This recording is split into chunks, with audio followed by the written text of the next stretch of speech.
Aleluia. Paz do Senhor, queridos. Amém. Abra comigo a sua Bíblia, Evangelho segundo escreveu Lucas, capítulo de número 15. Temos por certo que o capítulo 15 do Evangelho de Lucas é o capítulo da perda, né? Eu quero te incentivar. A gente tem, esse é o segundo mês, a gente tem se unido com o Ministério de Jovens para a gente fazer um trabalho sempre com os jovens e com a missão, e eu creio que Deus ele vai honrar esse trabalho, tá? Eu creio que vai chegar a hora que a gente vai precisar de mais espaço aqui. Basta cada um de nós entender o propósito e a gente começar a trabalhar por isso. Amém? No meio da mensagem nós vamos falar mais algumas coisas, mas quem achou pode dar uma glória a Deus aí? Glória a Deus. Amém. Olha só, o capítulo 15 do Evangelho de João, do Evangelho de Lucas, perdão, ele fala sobre 3 grandes perdas. Eu queria falar sobre a última, que inicia no verso de número 11, mas antes eu gostaria de destacar algumas coisas aqui. Olha só, 15:1 diz assim: e aconteceu que todos os pecadores, como os coletores de impostos e todas as pessoas de má fama, estavam reunidos para ouvir a Jesus. Entretanto, verso 2: entretanto, os fariseus e os mestres da lei o censuravam, murmurando: este sauda e se mistura a pessoas desqualificadas e ainda partilha o pão com elas. Agora olha que interessante, a gente sempre acha que Jesus contou 3 parábolas, mas de fato ele contou uma parábola só. Você vai entender isso aqui. Olha só, foi então que Jesus lhe propôs a seguinte parábola, o verso de número 3. O verso de número 8 diz assim, ele inicia o verso 3 falando sobre a perda das ovelhas, a perda da ovelha, e depois o verso 8, quando ele vai falar da dracma, ele diz assim, ou ainda, entendeu? Então assim, ele falou da perda da ovelha, e aí ele diz assim, ou ainda, qual é a mulher? Então ele não encerrou a parábola, ele ainda está na parábola, e depois é onde a gente vai meditar, e Jesus continuou. Então se ele continuou, ele não está mudando, contando outra parábola, ele está falando a mesma parábola, usando 3 alegorias. Então Jesus, verso 11, então Jesus continuou, um homem tinha 2 filhos, o mais novo reivindicou do seu pai, pai, dá-me a parte da herança que tenho direito, e consentindo o pai, repartiu sua prosperidade entre eles. Amém? Toma seu assento, dobra sua atenção. Sendo esse um culto de jovem, eu quero te motivar a viver o sobrenatural de Deus. De que forma que isso acontece? Quando eu entendo o que Deus tem para mim. Então eu olho para Jesus, e Jesus começa a discursar, e ele é questionado porque ele está reunido com pessoas que diante da sociedade era discriminada. Pessoas que eram cobradores de impostos, ou seja, judeus que trabalhavam para os romanos, que cobravam impostos dos seus irmãos judeus, então eles eram discriminados pelos judeus, como Zaqueu e tantos outros na Bíblia. Mas é interessante que ele estava também com pessoas de má fama. O Evangelho é justamente para alcançar pessoas de má fama. O Evangelho nos alcançou justamente para nos tirar da posição que a gente estava e nos colocar a posição onde Cristo está. O intuito do Evangelho é sempre esse: tirar a gente de um charco horrível de lodo e nos colocar sobre a rocha. Sabe o que ele quer dizer? Que o Evangelho é capaz de nos colocar na mesma proporção que ele. Quando se fala de graça, a graça, ela se torna uma desgraça para o poderoso. O poderoso tem a graça como uma desgraça, por quê? Porque ele não suporta que outra pessoa abaixo dele, no nível social, intelectual ou financeiro, esteja na mesma posição que ele. A graça ignora todo o pensamento do poderoso, porque ela traz tanto o rico quanto o pobre para estar no mesmo patamar. Então a graça, ela pega o ser humano, independente da situação que vive, e traz para um patamar onde ele possa desfrutar dos benefícios de Deus.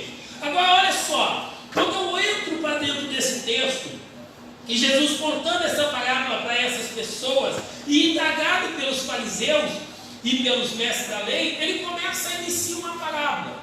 E aí quando chega aqui no verso 11, ele diz que um homem, ele tinha 2 filhos, e o filho mais novo, um dia chega para o pai e diz assim: pai, me dá a parte que me cabe na herança. Ô irmãos, para que a gente adquire bens?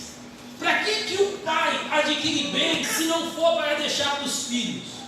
Todo pai, e talvez você vai entender isso um pouco mais para frente, quando você formar a sua família, você vai entender que enquanto você é solteiro, você vive para você.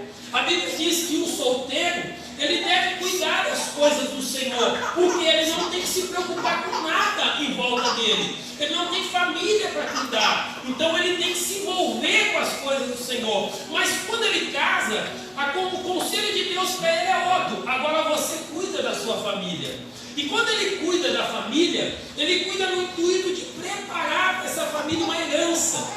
Todo pai, por menos que tenha, ele quer deixar alguma coisa para o filho, seja um carro, seja uma moto, seja uma casa. Ele prepara uma herança. É natural que um pai prepara para o filho algo para ficar com herança. Mas olha só, esse pai aqui era um pai rico, um judeu que tinha uma fazenda, que vivia da agricultura, que vivia da pecuária, que vivia de tantas outras coisas. Então ele era uma pessoa que tinha uma remuneração boa. E os seus filhos trabalhavam com ele. Agora o interessante é que a Bíblia diz assim, Jesus contando essa parábola, ele diz assim que o filho mais novo chega para o pai e diz assim: pai, me dá a parte que me cabe na herança. Ao mesmo tempo que é natural o pai preparar a herança para o filho, é incomum o filho pedir a herança para o pai. Porque a herança, ela pode se dar em vida, mas é natural que o filho receba a herança depois da morte do pai. O testamento, quando se faz o testamento, pode-se fazer um testamento em vida, mas somente depois que a pessoa morre, essa pessoa passa a ser proprietária da herança que o pai deixou. Antes disso, ela está no usufruto daquilo que o pai tem e desfrutando. O pai pode sim passar a herança para o filho em vida? Pode, mas o pai vive da renda de tudo aquilo que aquela herança gera. Agora olha que interessante, esse filho mais novo, dentro da cultura judaica, diz assim: pai, me dá a herança. Era coisa incomum, Letícia, de se fazer.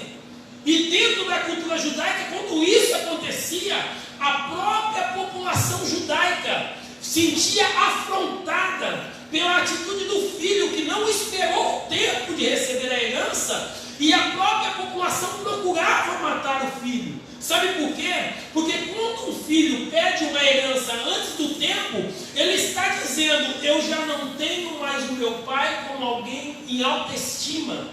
Ou seja, é como se o pai que eu tenho, para mim, já não vale mais nada. Então eu quero a herança. E aí eu preciso que você entenda uma coisa. Toda vez que a gente adquire algo de Deus fora do tempo, vai causar em nós uma indigestão. Você pode entender isso? Todas as vezes que você adquirir algo fora do tempo, vai causar uma indigestão. Se você comer uma fruta fora do tempo, isso vai ser ruim, vai amargar a boca, vai amarrar a boca, vai travar a boca, porque não está no tempo certo. E esse filho, mesmo pedindo a herança para o pai dele, ele ainda fica na casa do pai alguns dias. Porque olha o que a Bíblia diz, que o pai pega a herança e reparte com eles. E aí diz assim: e não passou muito tempo. E ele então, e foi o filho mais novo, reuniu tudo que tinha e partiu para uma terra distante. Sabe o que acontece quando a gente pede para Deus aquilo que ainda não está no tempo? E Deus, Ele não limita a sua bondade em dar. E aí você pode me perguntar: mas pastor, por que o O pai poderia ter não dado a herança, mas a herança era para o filho, só não é no tempo certo. Agora, olha que interessante, o filho pega a parte que cabe dele na herança, mas ele ainda fica na casa do pai. Agora imagina a situação, o filho com a herança do pai, sentado na mesa, sabendo que ele desonrou o pai, e ele aí, na maior cara de pau, senta lá, toma o café, come o pão do pai, toma o leite do pai, ele faz tudo na mesa do pai, e depois ele vai viver a sua vida. Só que fica insustentável, tanto dentro da casa, quanto fora da casa. É por isso que algumas pessoas, que quando recebem alguma coisa em Deus, e na casa de Deus, fora do tempo, ela não fica aqui muito tempo. Logo, logo ela começa a sair, porque ela se incomoda com a atitude que ela teve com Deus.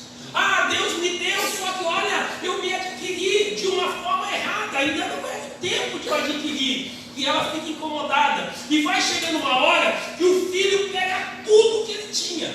Sabe o que ele estava querendo dizer para o pai? Eu estou pegando todas as minhas coisas, porque para cá, para essa casa, eu não volto nunca mais. A convivência entre pai e filho dificultou por causa do que o filho pediu para o pai. Quando a gente exige do pai algo que ainda não está no tempo, a gente dificilmente consegue permanecer na casa do pai. Aquele filho pega tudo que tinha, dizendo para o pai, nessa casa eu não volto mais. O pai entende, o pai não segura. Sabe por quê? Se tem uma coisa que o pai faz, é libertar a gente dele mesmo. O evangelho é isso. O evangelho é nos libertar até mesmo de quem nos libertou. Porque o evangelho não é prisão. Não tem cadeado na porta. Você entra a hora que você quer e você sai a hora que você quer. Porque a casa do pai tem acesso para o filho que quer ficar. O filho que deseja ficar na casa do pai, o pai tem ele de bom grado. Mas o filho que quer sair, o pai tem ele de bom grado do mesmo jeito. E o filho sai, dizendo para o pai, aqui eu não volto mais. E ele vai para uma terra longínqua, uma terra distante. Sabe por quê? Porque a pessoa que já não consegue mais conviver na casa do pai, ela não consegue ficar nas redondezas, então ela vai para longe.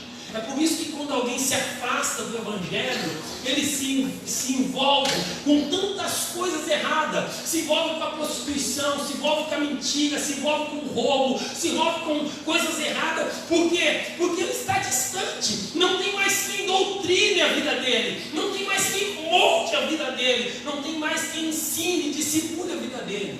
Sabe uma coisa que eu ouvi essa semana que eu achei interessante? Que um diretor da escola percebeu que no banheiro feminino, todos os dias, tinha marcas de batom no espelho. As meninas passavam o batom e para descarregar aquela carga toda, elas iam e beijavam o espelho. E todo dia, quando a moça ia lá limpar à tarde, era muito difícil. E o diretor foi e avisou as meninas, reuniu as meninas na escola e falou, olha, não faz mais isso porque é difícil e tal. E nada. No outro dia, mesma coisa. Chamou as meninas de novo, conversou com elas e nada. No terceiro dia, a mesma coisa. Sabe o que o diretor fez? O diretor chamou a pessoa que fazia a faxina e reuniu as meninas todas no banheiro e ele disse assim, olha, agora vocês vão ver o trabalho que dá para arrancar o batom do espelho. E aí a pessoa que faz a limpeza, sabe o que ela fez? Pegou o pano, foi lá, molhou na água do vaso e foi lá e limpou o espelho com o pano molhado com a água do vaso. Sabe o que aquelas meninas fizeram? Nunca mais beijaram o espelho. Nunca mais o espelho daquele banheiro estava com marca de batom. Porque tem alguém, irmão, que ensina, mas tem alguém que educa. Tem pessoas que são boas para ensinar, mas tem pessoas que são boas para educar. Educar é mudar a atitude. Ensinar é só dar conhecimento. Às vezes a gente só dá conhecimento, mas a gente não educa. E dar conhecimento é bom, mas a pessoa não muda. Ela só adquire conhecimento, só fica mais esperta, mas continua fazendo a mesma coisa. Mas o educador, ele chega ali, ele muda a prática. E nunca mais aquelas meninas fizeram aquilo. Agora, olha que interessante. Esse jovem, ele pega tudo que tem e sai, vai para uma terra distante. Quem está entendendo isso? E nessa terra distante, ele gasta toda a herança. Sabe o que é gastar? Ele acaba com tudo que ele recebeu do pai. Você já teve a sensação de estar perdendo tudo que o pai te deu? Você já teve a sensação de já não orar mais como você orava? Você já teve a sensação de já não ter mais o mesmo desejo de vir para o culto como você tinha antes? Você já teve a sensação de já não ter o mesmo prazer de adorar como você adorava antes? Você vai perdendo aquilo que o pai te deu. E aí é interessante que essa perda não incomoda ele, mas vai passando o tempo. Que a Bíblia diz assim, no verso 14: coincidentemente, após haver gastado tudo que possuía, abateu sobre toda aquela região uma grande fome, e ele começou a passar muita necessidade. Eu não sei se a fome aconteceu por causa dele, ou se a fome aconteceu por causa de uma situação administradora da terra. Mas é bem certo, eu quero fazer um exemplo aqui, porque quando um filho está longe ou está distanciando da direção do pai, como aconteceu com Jonas, o que acontece? Deus enviou um vento, o navio ia afundar, mas Jonas estava lá dormindo lá no porão do navio, e os marinheiros acham ele lá e falam: dormente, o que é contigo? O que é contigo? Levanta, clama o seu Deus.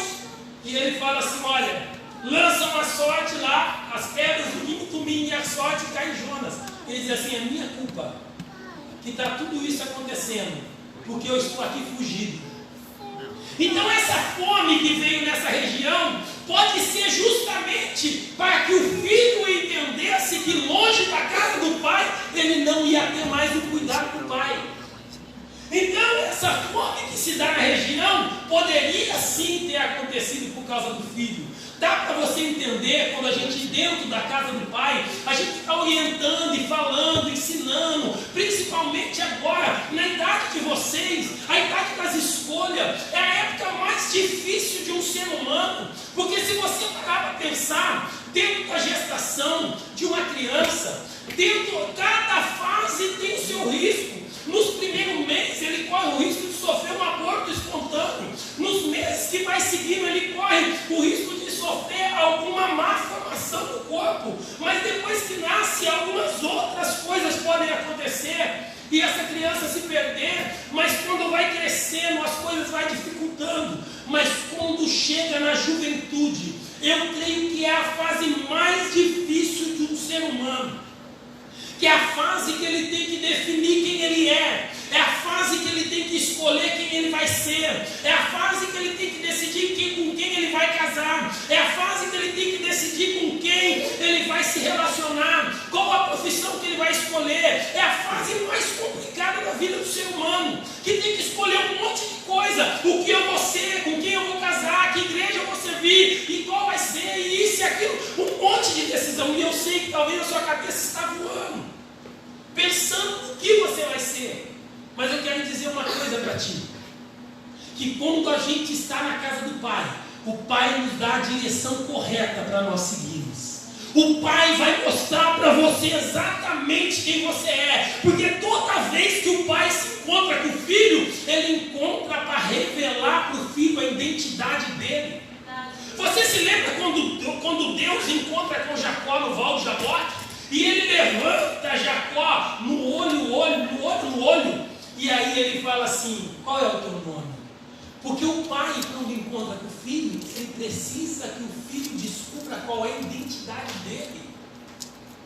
Se você não descobriu qual é a sua identidade, você vai viver batendo cabeça, vivendo pelo que os outros falam, pelo que os outros pensam. Você já parou para pensar que tem gente que se magoa por tudo? Ah, mas falaram isso de mim.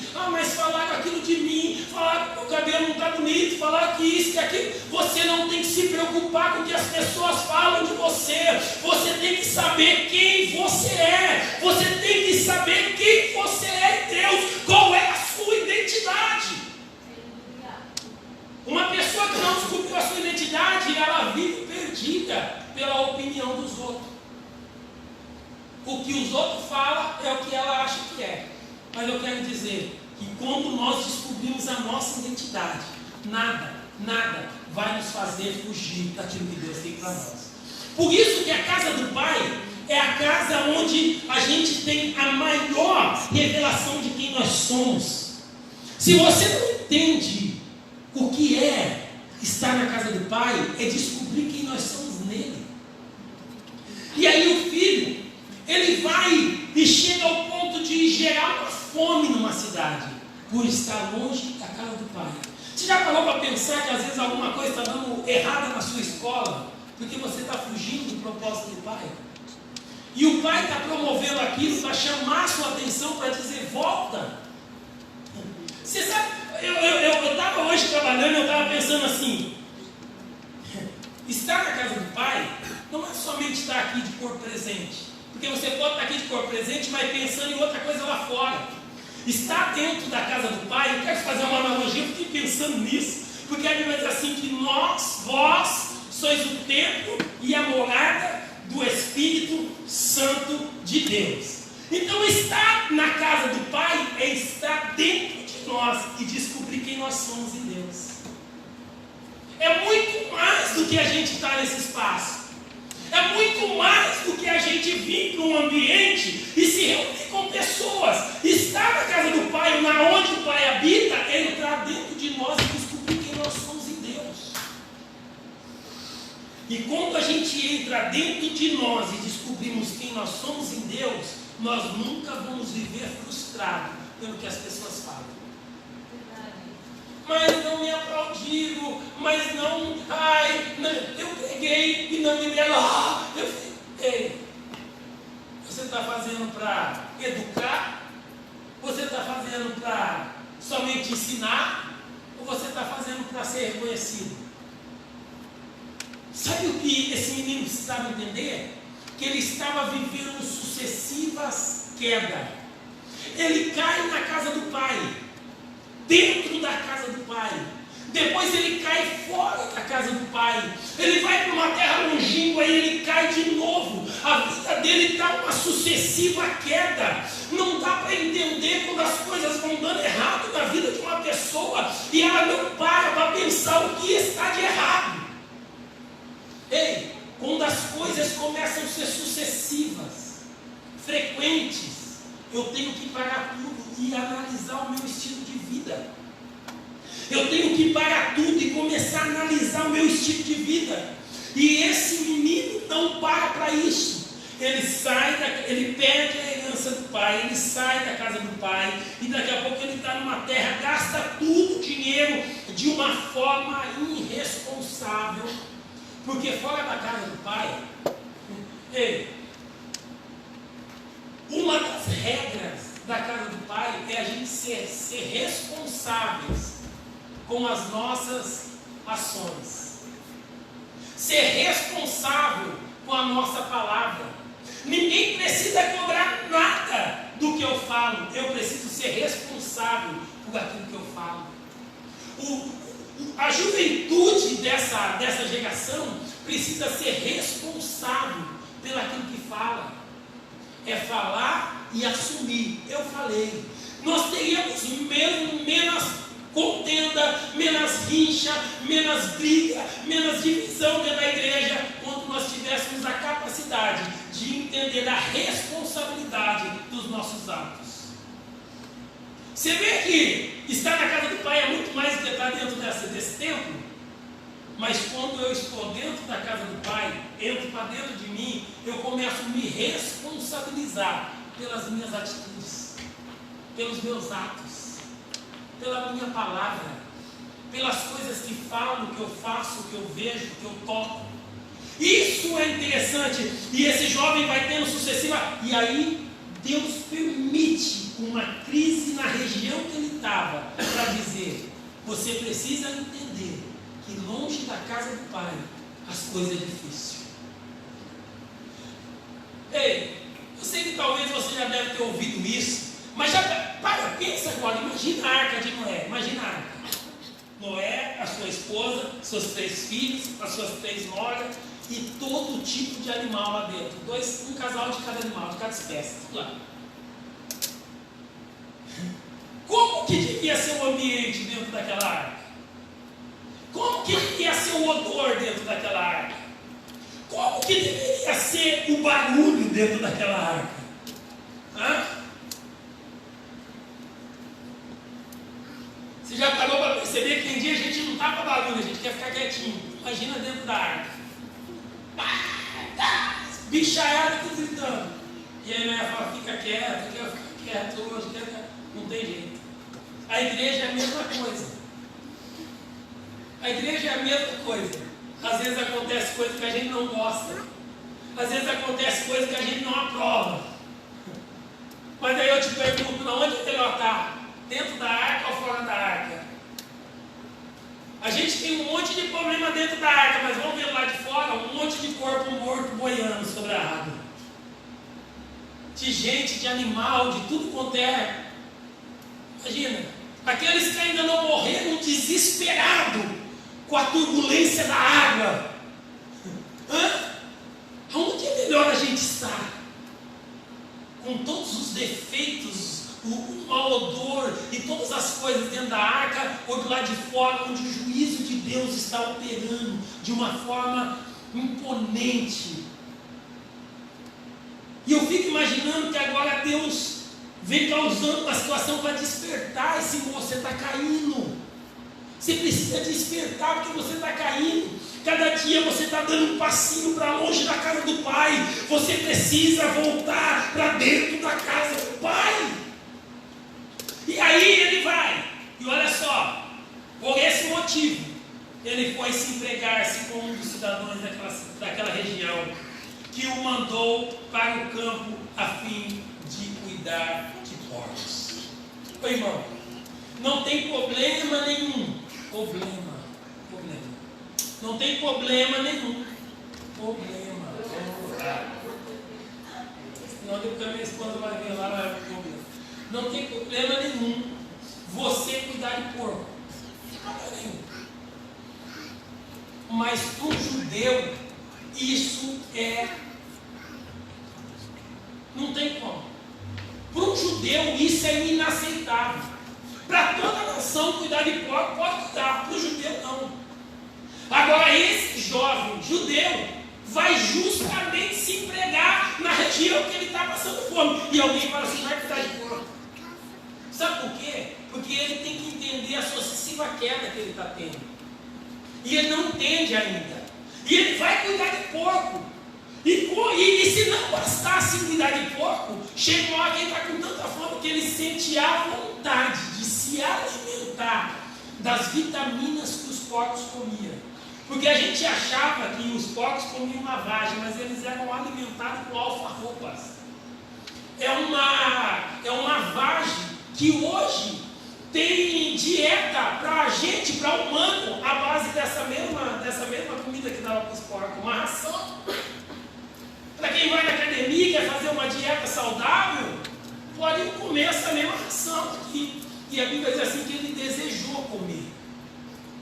Você já parou para pensar que às vezes você está querendo que alguém estenda a mão para você e ninguém estende?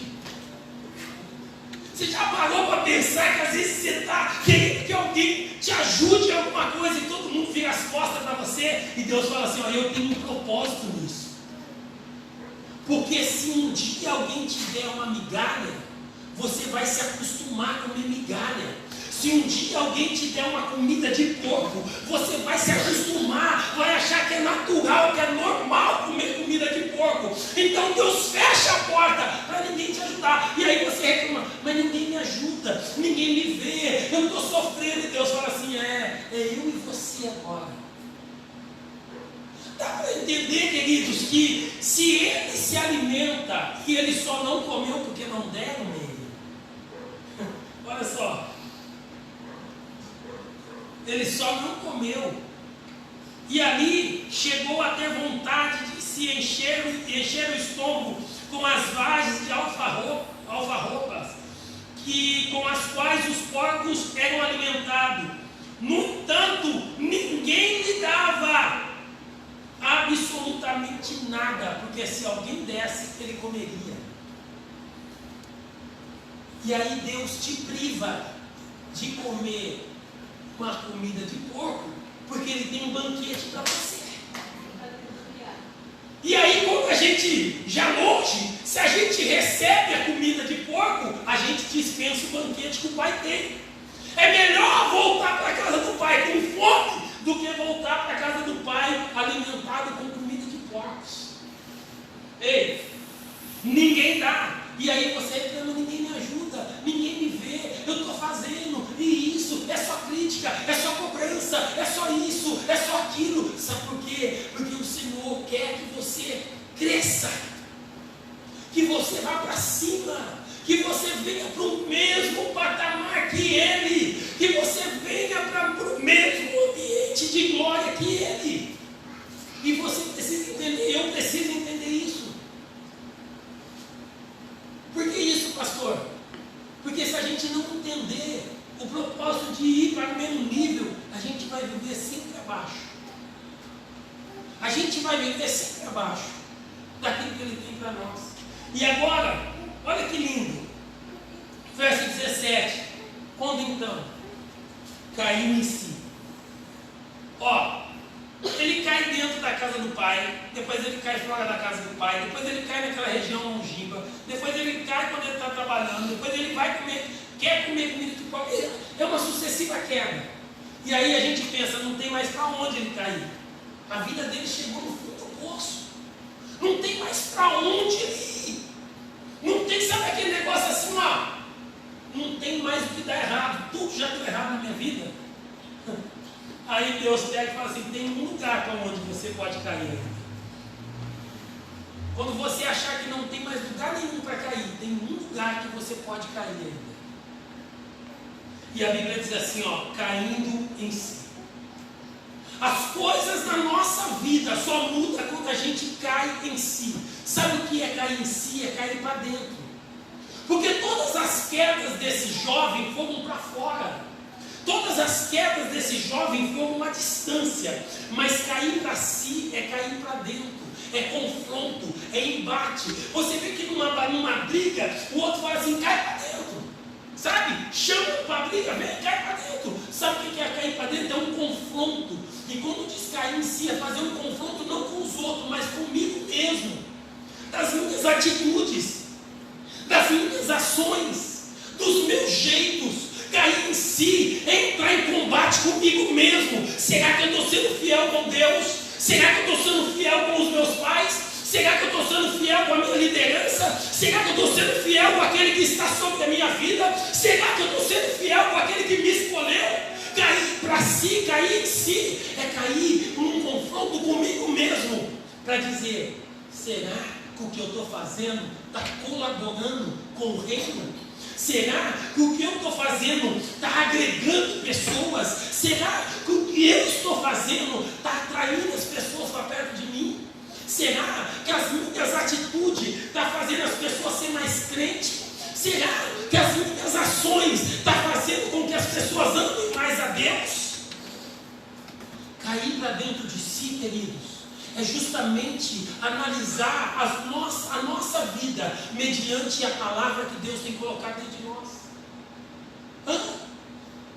As suas ações têm atraído as pessoas para perto de você? Ou as pessoas falam assim, é muito encrenca. Como diz um ditado, eu não gosto muito dessas coisas, mas como diz o povo aí, o jovem, é muita treta. É muita treta nesse negócio. E a gente fica abismado com essas coisas. Será que as minhas atitudes não estão precisando de uma queda para dentro, de um confronto comigo mesmo? Não é brigar com a Meire, não é brigar com a Letícia, não é brigar com a Nicole, não é brigar com o Sérgio, é brigar comigo mesmo. Como está sendo a minha atitude, como está sendo a minha ação? Eu estou colaborando com o reino ou não? E aí a Bíblia diz assim, ó, e foi quando ele já achava que não tinha mais para onde cair, chegou no fundo do poço, chegou num lugar mais humilhante para um judeu, chegou num lugar mais arruinante para a vida de um judeu. Aí ele cai em si, ele entra num confronto meio com ele mesmo, e quando ele entra num confronto, olha o que ele diz, e falou consigo mesmo. Eu não vou falar com ele, eu não vou falar com o Sérgio, eu vou falar comigo mesmo. Confronto, cair para dentro é confrontar eu mesmo. As coisas não estão dando errado na sua vida por causa dos outros, as coisas estão dando errado na sua vida por causa de você mesmo. Você quer culpar alguém por causa das coisas erradas que estão acontecendo com você, mas o culpado das coisas erradas com você é você mesmo. E o que cair para dentro, cair em si, é justamente isso. E falou consigo mesmo, Márcio, o que você está fazendo que as coisas estão dando errado contigo? Qual a atitude que você está tomando? O que você está falando que as coisas estão dando errado para você? Está caindo pétala de rosa em cima de todo mundo, e só em você está caindo pedra. Por que, Márcio? Mas é por causa da Helena. Não é por causa da Helena, é por causa de mim. Não é por causa da Helena, é por causa de mim. Falou consigo mesmo. Falou consigo mesmo. Quantos empregados do meu pai têm comida com fartura e eu aqui morrendo de fome? Porque quando você cai em si, quando você começa a falar com você mesmo acerca da miséria que você está vivendo, ô irmão, eu sei que a gente tem esse negócio, você tem que abrir o coração, você tem que mas se você não cair em si, começar a se orientar com você mesmo, para você ver a miséria que você está vivendo, ele cai em si, ele começa a falar com ele mesmo. Quantos empregados do meu pai têm comida em abundância e eu estou aqui morrendo de fome? Ele reconhece o estado que está vivendo. Cair em si ou cair para dentro, fazer uma autoanálise de quem a gente é, vai nos fazer enxergar o quão distante a gente está de Deus, o quão distante a gente está do propósito de Deus. E aí ele começa a fazer uma comparação. Quantos lá na casa do meu pai, quantos empregados lá na casa do meu pai têm que comer em abundância e eu aqui morrendo de fome, eu aqui querendo comer comida de porco, eu aqui vivendo essa vida? Quantos? E aí ele diz assim, levantar-me-ei. Quem cai para dentro de si, quem cai em si, tem atitude.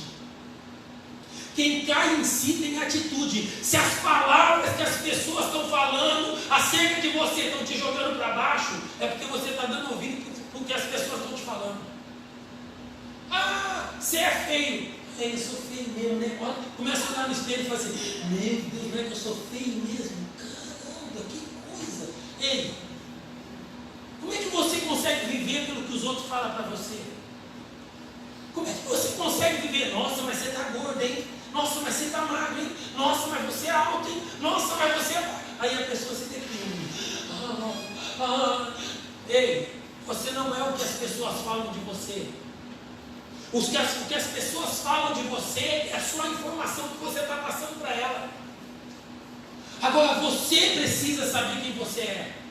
Você precisa entender quem você é. Você já parou para perceber que a pessoa que sofre com bullying é justamente aquela lá que dá atenção para aquilo que fala, que absorve aquilo que fala para ela? Você já parou para pensar? Falar para ela. Absorveu, querido. E aí, ele começa a falar assim, levantar-me, vou ter uma ação, vou ter uma atitude. Você é jovem. Quantos jovens estão tirando a sua própria vida com toda uma trajetória para frente? Eles aniquilam a sua vida, sabendo que eles podem romper e longe. Eles podem chegar onde os pais não chegaram. Eles podem fazer aquilo que os pais não fizeram. Sabe por quê? Porque eles têm uma vida toda para frente. Você pode dizer para a pessoa que está ao seu lado, você só vai viver. Diga para ela, você só vai viver a vida que você escolher viver. Você só vai viver viver a vida que você escolher viver. Se você quiser escolher viver na miséria, você vai viver na miséria. Mas se você quiser escolher viver na plenitude, você vai viver na plenitude. Oi, irmãos. Ei, a gente só vive aquilo que a gente quer viver. Ah, agora eu vou viver deprimido. Agora estou feliz. Você só vai viver aquilo que você quer viver. E a sua vida não pode ser doutrinada pela vida do outro.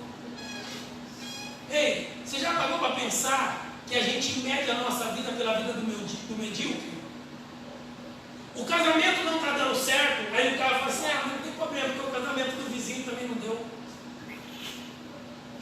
Ele só mede as coisas que acontecem com ele, pelo medíocre.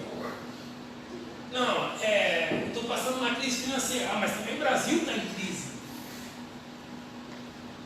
Aí eu briguei com a minha namorada. Mas o meu amigo também brigou com a namorada dele. Você já parou que a gente só pega o medíocre para a gente se basear? A gente não para pensar assim, meu casamento está passando por uma crise? Será que o problema não é meu? Será que não é eu que estou fazendo alguma coisa errada no meu casamento? Eu estou brigando todo dia com a minha namorada, será que não é eu a causa de tantas brigas? O meu pai não me entende, é o meu pai que não me entende ou eu que não entendo o meu pai? O meu patrão não me entende, só cobra de mim. É o seu patrão que não te entende ou você que não entende o seu patrão? Então, queridos, eu fico imaginando que esse jovem, ele vai cair, e aí ele chega ao ponto de dizer assim, levantar-me, vou fazer uma ação. A sua vida pode mudar daqui para frente, depende só de você. A sua vida não depende do governo, a sua vida não depende da sociedade, a sua vida depende somente de você. Pastor, a minha vida não depende de Deus? Não, ela depende de você. Como assim, pastor? Porque se você não tiver vontade de buscar Deus, então o que Deus vai fazer? Até para buscar Deus a gente tem que querer. E se a gente não quiser, que depende de nós, como é que vai ser? Mas Deus muda a minha vida e você está fazendo o que para Deus mudar a sua vida? Não, eu estou deitado em berço esplêndido ao som da hora do mar, a luz sobe. Já parou para pensar? Pastor, não arruma emprego, mas que hora que você acorda? Meio-dia? Tem RH que abre às 7 da manhã. Então, olha só, ele levanta. Se você tomar uma atitude nas coisas que está dando errado na sua vida hoje, eu garanto que até o final do ano você vai viver triunfando. Até o final do ano, a gente tem falado isso no curso de finanças aqui, a nossa vida financeira ela muda mediante as nossas ações, a nossa vida emocional ela muda mediante as nossas ações, a nossa vida sentimental ela muda mediante as nossas ações. Uma pessoa que não tinha nem o que comer, vivia de cesta básica e de coisas que as pessoas davam. Consegue manter uma casa, uma família, um carro, consegue tudo e ainda consegue viajar, guardar dinheiro. Como é que você não entende que as coisas dependem de você? E você está achando que é alguém que vai fazer, é você. É você que vai fazer mudar. É você que vai fazer dar certo. Josué disse assim, porém, eu e a minha casa serviremos ao Senhor. O que vocês vão fazer, para mim não importa. Eu e a minha casa vamos servir ao Senhor. Ele está no meio da crise, ele se levanta e fala assim, levantar-me-ei, tomarei o caminho de volta para o meu pai, e ao chegar, lhe confessarei, Pai, pequei contra o céu, pequei contra ti. Olha aqui, pequei contra o céu e pequei contra ti. Por que pequei contra o céu? Porque Deus deixou um mandamento, honra teu pai e a tua mãe, para que te prolongue os seus dias na terra. A ordem foi de Deus, a lei é de Deus. Se você não honra, você infere o céu. Aí ele diz assim, eu pequei contra o céu porque eu não honrei meu pai. E depois, quando ele chega e diz assim, pequei contra o pai, ele está falando assim, eu não dei a honra que a ti era devida, segundo o mandamento de Deus. Então, ele desonra a Deus porque não obedece e desonra o pai porque não honra. E aí, ele está dizendo assim, eu vou voltar lá e vou começar a fazer tudo de novo. Mas do jeito certo, honrando a Deus, obedecendo a Deus e honrando meu pai. Obedecendo a Deus e honrando meu pai. E aí, sabe qual é o maior problema com a volta do filho? Sabe qual é o maior problema? Que quando ele sai fugido. Porque o povo da cidade quer matar ele. Pelo fato de ele ter pedido a herança para o pai. Era hábito dentro da cultura judaica. Se porventura, era muito raro acontecer, mas se acontecesse, as próprias pessoas da terra, os familiares, apedrejavam e matavam o filho. Pela desonra do pai. Por isso que desonra o teu pai, pai que te formou nos teus dias na terra. E aí, o filho decide, eu vou voltar. Quando o filho está dizendo, eu vou voltar, ele está falando assim, eu vou correr o risco de ser morto. Mas eu tenho que voltar para a casa do pai e dizer que eu pequei contra o céu e que eu pequei contra ele. Eu tenho que voltar para a casa do pai. E ele volta. Não sou mais... E ele diz assim, ó, eu vou voltar lá e vou dizer, não sou mais digno de ser chamado teu filho. Trata-me como um dos teus trabalhadores. E logo em seguida levantou-se e saiu na direção do seu pai. Olha só. E saiu na direção de seu pai. Vinha caminhando ele ainda distante. Ele estava chegando na fazenda. Olha que loucura. Ele estava chegando na fazenda. Estava distante. Quando seu pai o viu. Sabe por quê? Todo o tempo que o filho saiu, mesmo dizendo para o pai, aqui eu não volto, o pai esperava, um dia ele vai voltar, Letícia. Ele falava para o pai, eu não volto. E o pai falava assim, um dia ele vai voltar. Porque só espera quem tem certeza que vai voltar. Só espera. E o pai está lá na porta esperando. Por que o pai está esperando na porta? Porque ele sabe que se alguém encontrar o filho antes do pai, o filho vai ser morto. E aí, olha só, ele está esperando. E aí ele e diz assim, ó, quando seu pai o viu, e pleno de compaixão, ou seja, compaixão, movido pela compaixão, correu ao encontro do seu filho. E muito o abraçou e o beijou. Eu quero que você entenda isso daqui. Olha a loucura que o pai fez pelo filho. O pai é um judeu rico. O pai é um judeu rico. Os judeus tinham aquelas túnicas, aquelas rouponas. O pai vê o filho vindo de longe. E quando o pai vê o filho, o pai sabe que se alguém chegar no filho antes dele, o filho vai ser morto. Sabe o que o pai faz? Levanta a sua túnica, coisa que para o judeu é vergonhoso. Sabe por que o altar não tinha escada? Para que quando os judeus fossem subir, não mostrassem as pernas com as suas roupas sacerdotais. Os sacerdotes não tinha. Então, tinha-se rampas. Agora, olha que interessante, o pai suspende. Ou seja, ele se coloca numa posição de vergonha. Ele se coloca numa posição de vergonha. E mais, o pai corre. Nunca você vai ver um judeu rico correndo. Você já assistiu aquele filme que é... Eu até pensando, quando a mãe estava pensando nesse filme. É Guardião do Tempo. Que eles têm aquele relógio assim do tempo. Já vi?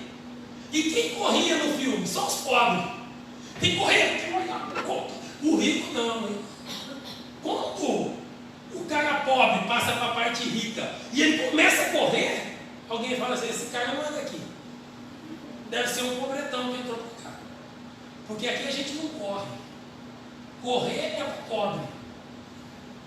Aqui a gente anda. O judeu não corre. Ele caminha. e muito menos suspende a sua túnica e mostra as suas pernas, suas vergonhas. E aí ele faz tudo isso, suspende e corre, porque ele prefere passar a vergonha do que ver o filho morto. Por isso que o sacrifício de Cristo na cruz foi vergonha, tanto para Cristo quanto para Deus. Mas ele preferiu passar vergonha para nos salvar dele. Ele preferiu passar vergonha para nos salvar e impedir que nós fôssemos mortos e lançados no inferno. O pai então comete um ato e ele corre, e quando ele corre, ele abraça o filho. Vem aqui, ô Mateus, vem aqui um pouquinho. O filho vem vindo, o pai faz isso, ó, corre, já pega e abraça o filho. Sabe por que ele faz isso? E segura o filho com ele. Sabe por quê? Para que todo mundo veja, eu perdoei o meu filho. Eu perdoei o meu filho. Quem tinha o direito de matar está abraçando e dizendo para todo mundo, ninguém vai tacar pedra, porque eu perdoei o meu filho. É por isso que o pai prefere passar vergonha para poupar a vida do filho. Obrigado, Mateus. Por isso que o pai preferiu passar vergonha para poupar a sua vida. Por isso que o pai tem corrido na sua direção e pulado no seu pescoço, porque senão o diabo já teria ceifado a sua vida. E o pai prefere passar essa vergonha para te manter vivo, para te manter na casa. E aí ele volta, e sabe o que o pai faz? Prepara. O filho chega lá e diz assim, pai, Paulo, eu não sou digno de ser chamado seu filho. Me trata como qualquer trabalhador, qualquer escravo. O pai fala, não, filho. Porque deixa eu dizer uma coisa, ministerialmente, irmão, ministerialmente a gente pode perder a nossa posição, mas a gente nunca vai perder a nossa posição de filho. Pastor não está bem? Remove ele um pouco, deixa ele ali paradinho, cuida dele. Presbítero não está bem? Remove ele do cargo, deixa ele ali, cuida dele, trata as feridas dele. Mas filho é insubstituível. Uma mãe pode ter 30, 20, 40, 50 filhos. Se ela perder um não substitui o outro. Filhos são insubstituíveis. É por isso que Deus está todo o tempo correndo atrás de você. É por isso que Deus está querendo, eu quero o seu coração para mim. Eu quero que você seja fiel comigo. E Ele pula no seu pescoço e te protege. E aí o filho vai lá e fala assim, olha, eu posso ser qualquer um. Ele fala assim, não, o filho meu não é qualquer um. Vamos pegar aqui, vamos fazer uma festa. Vamos pegar aquele novilho cevado. Sabe o que é um novilho cevado? É um animal que trata ele o ano todo, ou um bom tempo do ano, para matar ele numa ocasião especial. Talvez eles estavam preparando aquele novilho para uma festa de Natal, para uma festa da Páscoa, para qualquer outra festa. E de repente o filho chega e o pai fala assim, não tem momento mais especial do que esse, a volta do meu filho. Mata o novilho cevado. Mata aquele novilho que a gente tem cuidado dele. E aí a gente traz para a festa. O cordeiro que foi imolado na cruz, ele estava sendo preparado para nós desde a fundação do mundo. O cordeiro que foi imolado na cruz, ele estava sendo preparado desde a fundação do mundo. Ai, irmão, ele estava sendo preparado para na hora exata Deus sacrificar o cordeiro para poder trazer salvação para nós. Ei, eu preciso entender que o pai pegou aquilo que ele estava guardando há um bom tempo e mandou matar só por você. Pegou aquilo que ele tinha mais apreço, que ele estava cuidando, que ele estava nutrindo, e falou assim, agora é uma ocasião especial, sacrifica. Se já não bastasse isso, ele diz assim, pega uma veste de destaque nele. Sabe o que é uma veste de destaque? Quer ver? Aqui, ó, Lucas, fica em pé. Ó, o Lucas está de preto. Preto é uma cor básica, né? Uma cor básica. Agora, se eu pedir para a bebezinha ali ficar de pé, ela está com uma roupa pink. Gente, pink. Você chega no shopping, você vai ver 500 pessoas de preto, mas de pink Quando você vê uma só andando no meio do preto,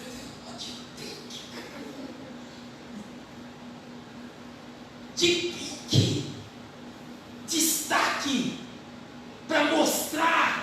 Pega o filho, coloca uma veste de destaque nele, coloca uma veste que vai chamar a atenção, e aí coloca, e o filho está lá na festa.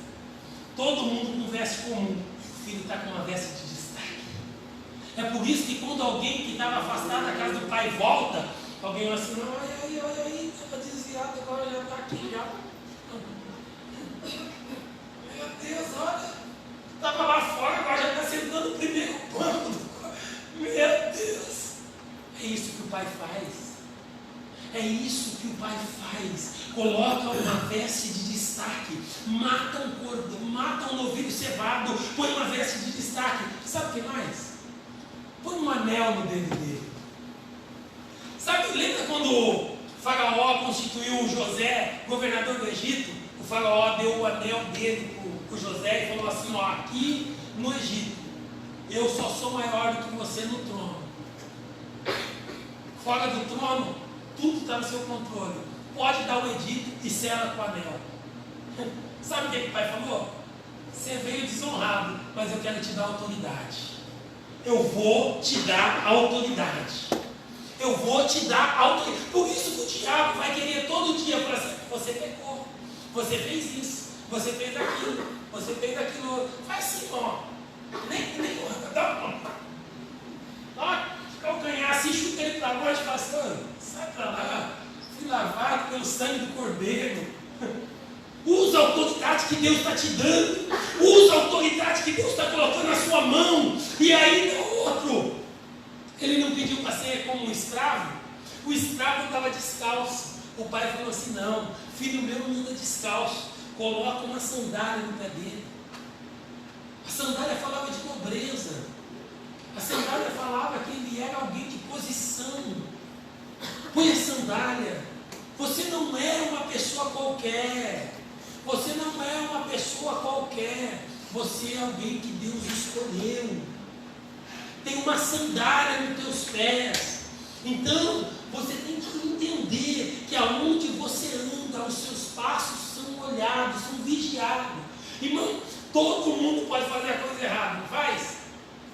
No serviço todo mundo conta piada. Aí vai você contar alguém para você, mas você não é crente? Todo mundo. Ele olha no pé e fala, esse cara tem sandália. Ô cara,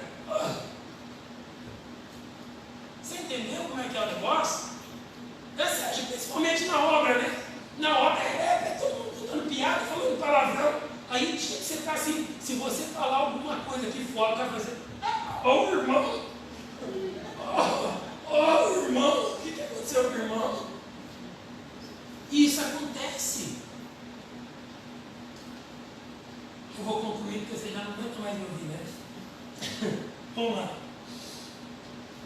Agora, irmãos, olha só, qual é o ambiente da casa agora? Qual é o ambiente da casa? Festa? Qual é o ambiente da casa? Qual é o ambiente da casa? Festa. Agora olha só, o irmão mais velho está no campo. Quando ele está no campo, ele ouve o barulho da festa, porque festa faz barulho. É que nem culto, culto era para fazer barulho, mas às vezes não faz, né? Então olha só, o irmão ouve o barulho da festa, e aí o irmão vem chegando. Quando o irmão vem chegando, ele chama alguém, o que está acontecendo lá na casa? E aqui eu preciso falar uma coisa que tem que ser séria. Que tipo de informação que a gente está levando de dentro da casa para fora da casa? Que tipo de informação que você está levando daqui de dentro da casa para fora da casa? Porque, olha só, o que está acontecendo? Ele diz assim, o teu pai mandou matar um novilho cevado.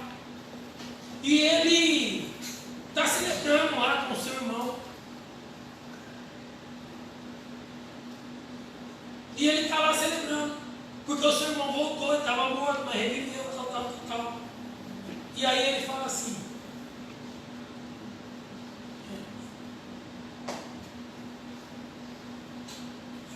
cara chegar e falar assim, está tendo uma festa lá, todo mundo feliz. O cara chega lá e fala assim, ó, o seu pai está fazendo uma festa para o seu irmão. E ele, sabe aquele Covid que a gente estava cuidando, da festa, da Páscoa, Natal? Ele matou o seu irmão. O outro ficou irado. Mas não ficou irado por causa do irmão que voltou, mas por causa da informação que ele recebeu. Por que as pessoas não querem estar no lugar que você está? Que tipo de mensagem que você está passando para eles? Que tipo de informação que você está passando para eles? Esse teu irmão voltou aí, e seu pai está dando uma festa lá agora. Pegou, sabe aquele vídeo? Matou para ele. Não matou para ele, matou para a festa. O irmão mais velho ia comer também. E o irmão mais velho chega para o pai e fala assim, ó, porque o pai é inteligente, irmão. O pai é inteligente, o pai entende a frustração. O pai entende quando a gente se frustra. O pai entende. O filho está lá fora e está dizendo, eu não entro. Fazendo piquinho, sabe? Eu não entro. O pai está dentro da casa dizendo assim, meu filho não está bem, foi contaminado. O pai sai do mesmo jeito que ele saiu. Ele saiu para o filho mais novo de um jeito. O filho mais velho ele não corre, ele sai andando. Quando ele chega lá, ele não abraça o filho mais velho. Porque o filho mais velho não está correndo risco de vida. O filho mais velho está sofrendo uma coisa que se chama depreciamento da vida. Está se depreciando o viver. E aí ele começa, o pai diz assim, ei, por que está assim? O senhor não está aí.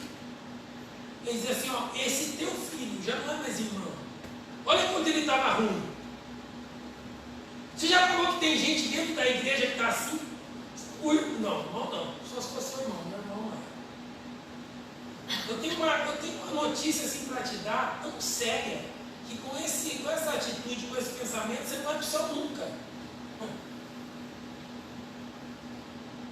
Esse teu filho não é mais irmão dele, Sérgio. Esse teu filho chegou, desperdiçou todo o dinheiro, toda a herança lá, com meretriz, com prostituta, e aí vem aqui, o senhor faz tudo isso. Eu estou há tanto tempo com o senhor nunca me deu um cabrito. O cabrito perto do novilho não vale nada. Um cabrito é de um valor muito inferior, mas o novilho vale muito mais. E ele está falando assim, ó, um cabritinho que não vale nada, o senhor nunca me deu. E sabe o que o pai disse para o filho mais velho? Filho, você sempre está comigo. Tudo que é meu é teu. Aí você entende como é que o estilo de vida depende de nós? Você sempre está com ele. Entendeu? Ó, você sempre está com ele. O que é dele é teu. Se você não usufrui daquilo que é dele, aí o problema não é dele, o problema é seu. Mas ele está dizendo assim, filho, você sempre está comigo. Você sempre vem no culto. Você sempre glorifica. E eu quero dizer que o que é meu é seu. Eu não preciso te dar, é só você pegar. Porque é seu. E você está, pai me dá, e você é seu. E por você não pegar aquilo que é seu, quando você vai dando para o outro aquilo que não é dele, aí você fica injuriado. Então, o filho mais velho fala assim, esse teu irmão chega aí agora, esse teu filho chega aí agora, só faz tudo isso para ele, e aí? Ei, e o pai fala assim, filho, tudo é teu. Tudo é teu. E eu quero encerrar dizendo isso, tudo é teu. Tanto o filho mais velho como o filho mais novo, tudo é teu. Não sei se você saiu, se você voltou, ou se você ficou e agora está injuriado com as coisas que estão acontecendo. Eu quero dizer que tudo é teu. Entra na festa e come, porque tudo é teu. Se põe de pé comigo em nome de Jesus. Queridos, sabe o que eu gosto dessa passagem?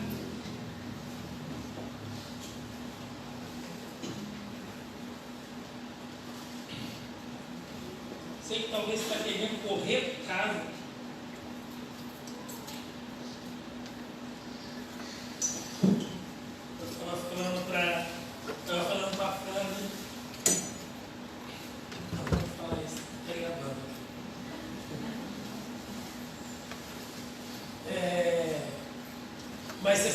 assim, ó, às vezes a gente tem muito mais prazer de estar em outros lugares do que na casa do Pai. Eu quero que você entre dentro da casa do Pai. O Ministério de Louvor vai cantar um hino. Eu quero que você entre dentro da casa do Pai. Entra dentro de você. Faz uma análise. O que está te ferindo? O que está te magoando? O que está te impedindo de romper? É a acusação do diabo? É o que falaram de você? Feche os seus olhos. Começa a fazer uma introspectiva agora. Começa a olhar para dentro de você, vai cada cômodo dessa casa. Pede para o Espírito Santo agora te levar em cada compartimento dessa casa. Coração, o âmago, o sentimento. Peça para Ele nessa noite começar a ministrar sobre a sua vida.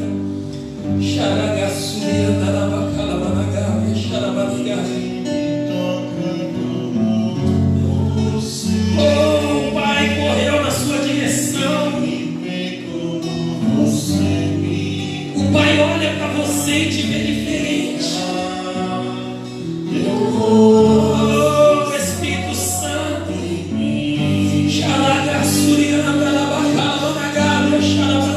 Quem sabe você está tão sofrido? Quem sabe você está tão magoado, tão triste? Quem sabe que estão acontecendo coisas com você? Tudo que você precisa agora é um abraço. Tudo que você precisa agora é sentir o Pai te abraçando, o Pai pulando no seu pescoço, dizendo para você: filho, eu te amo.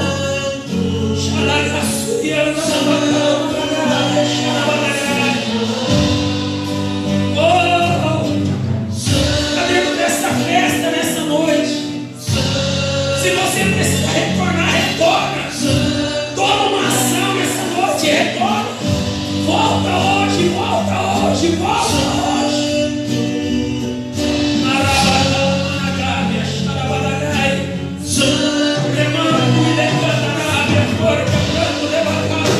Quantos podem adorar o Senhor aqui nessa noite? Quantos podem adorar? Levante a sua mão e adore Ele nessa noite. Levante a sua mão e declare que Ele é o Senhor. Oh, Espírito Santo.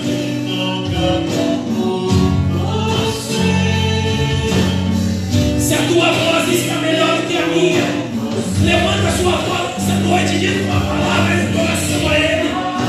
Se desgaste na presença dEle. Ele passou vergonha por ti. Ele te livrou. Oh, Espírito Santo.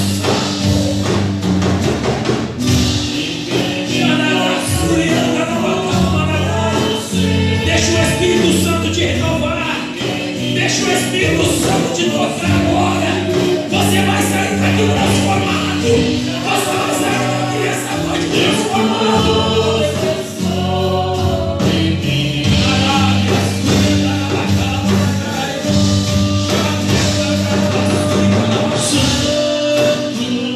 Avivamento é isso.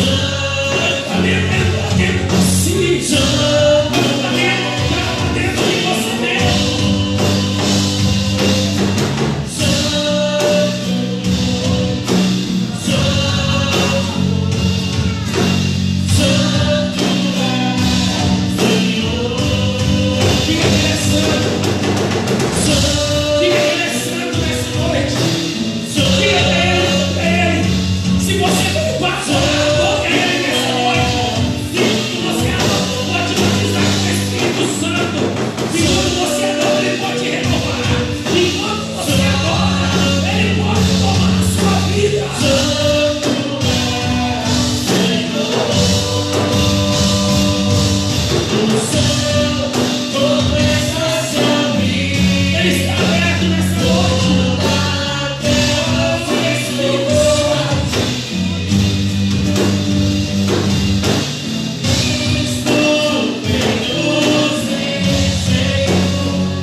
nem que ninguém impeça você de romper. Hoje, seja a noite que você lançar fora tudo que tem te jogado para baixo, todas as coisas que tem dado errado na sua vida. Entenda uma coisa,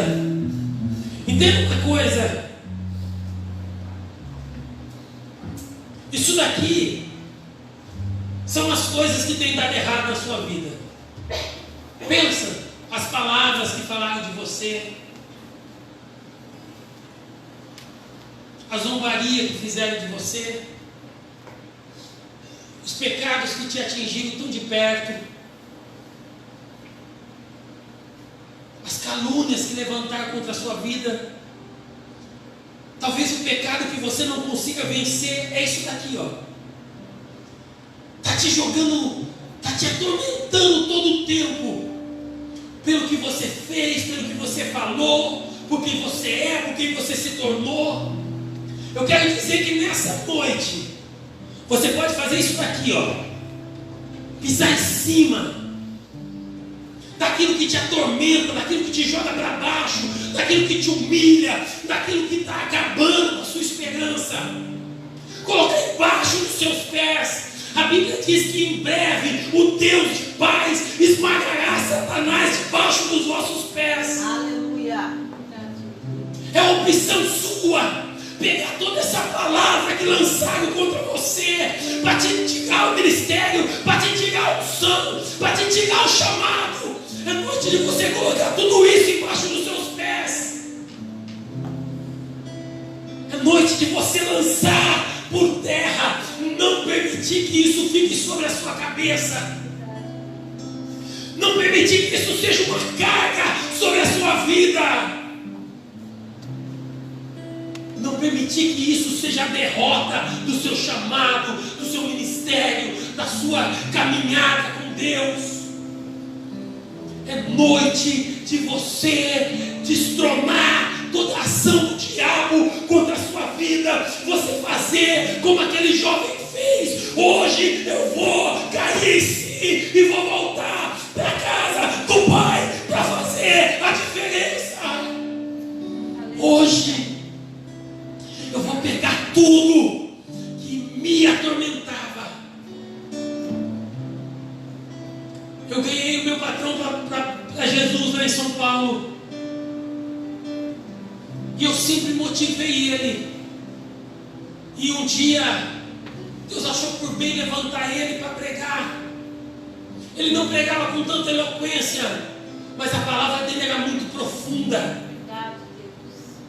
Uma vez ele pegou uma mensagem sobre as muralhas de Jericó, e outra que ele pegou